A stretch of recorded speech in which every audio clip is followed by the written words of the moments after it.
Si vous ne faites pas attention et que vous ne sortez pas de la réalité dans les mauvaises zones, vous vous retrouverez dans les backrooms, où il n'y a rien d'autre que la puanteur de la vieille moquette humide, la folie du mono jaune, le bruit de fond sans fin des lumières fluorescentes au bourdonnement maximum, et environ 600 millions de miles carrés de pièces vides, segmentées au hasard, dans lesquelles on peut être piégé. Que Dieu vous préserve si vous entendez quelque chose errer dans les environs, car c'est sûr que l'enfer vous a entendu.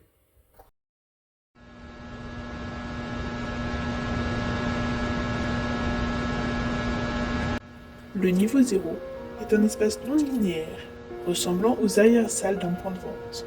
Toutes les pièces du niveau 0 semblent uniformes et partagent des caractéristiques superficielles telles qu'un papier peint jaune, une moquette humide et un éclairage fluorescent mal placé. Cependant, il n'y a pas deux chambres identiques dans le niveau. L'éclairage installé clignote de manière incohérente et bourdonne à une fréquence constante. Ce bourdonnement est nettement plus fort et plus envahissant que le bourdonnement fluorescent ordinaire. La substance qui sature le tapis ne peut pas être identifiée de manière cohérente. Ce n'est pas de l'eau et elle n'est pas non plus propre à la consommation. À cause de la similitude visuelle entre les pièces, une navigation cohérente est extrêmement difficile. Les appareils tels que les boussoles et les localisateurs GPS ne fonctionnent pas dans ce niveau. Et les communicateurs radio sont déformés et peu fiables. Le niveau 0 est entièrement immobile et complètement dépourvu de vie. Malgré le fait qu'il s'agisse de l'entrée principale des backrooms, le contact avec d'autres vagabonds à l'intérieur du niveau n'a jamais été signalé.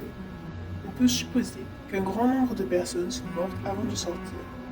Les causes les plus probables étant la déshydratation, la famine et les traumatismes psychologiques dus à la privation sensorielle et à l'isolement. Cependant, aucun cadavre n'a été signalé à partir de ces décès hypothétiques. Si vous tentez d'entrer dans le niveau 0 d'un groupe, le groupe sera séparé jusqu'à ce que le niveau soit trouvé. Les pièces avec du papier peint rouge et un éclairage tamisé apparaissent très rarement.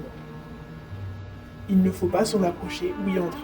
Les hallucinations sont fréquentes au niveau 0, les plus courantes étant bourdonnement de l'éclairage augmentant jusqu'à un volume assourdissant, puis se réduisant brusquement au silence. L'apparence des portes, l'apparence des escaliers, déjà vu aigu, discours semblable à celui d'un humain, ne ressemblant à aucune langue commune. Mouvement en vision périphérique, ressemblant à des insectes rampant sous le papier peint, qui disparaît une fois que le mur est observé directement. Gazouillis ressemblant à celui d'un insecte.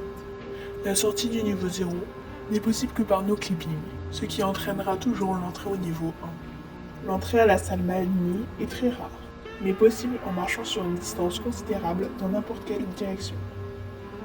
Contrairement au niveau 0, les vagabonds peuvent se rencontrer librement dans la salle Malini, mais la pièce est une impasse. De plus, la documentation du MEG se trouve dans la salle Malini, aidant les nouveaux arrivants à survivre et à s'échapper.